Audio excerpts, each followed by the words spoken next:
Bakit kayo narito? Mabuti naman at dumating ka na. Saan ka nang galing? Kay Amihan at sa kanyang anak na si Lyra. Saan mo ba siya dinala at itinago? Maaari ko bang makitang muli ang diwatang lumaki sa mundo ng mga tao? Makakagulo lamang kayo kung magpapakita pa kayo sa kanya, Ama.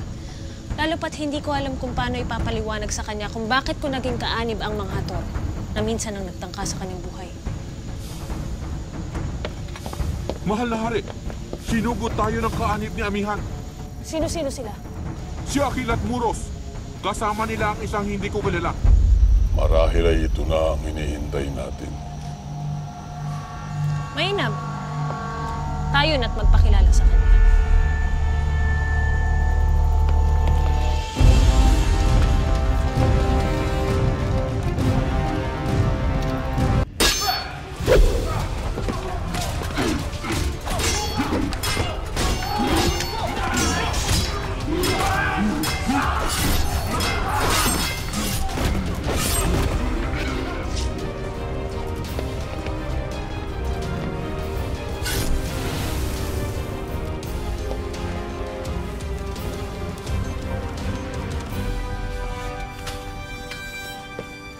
Sa wakas, nahuli ko rin ang batang ligaw na may kakaibang kapangyarihan ng brilyan.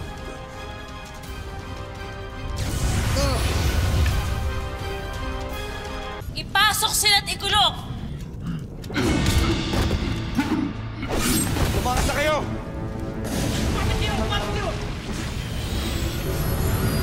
Ashnea! Hindi sila maaaring makatakas. Hanapin sila!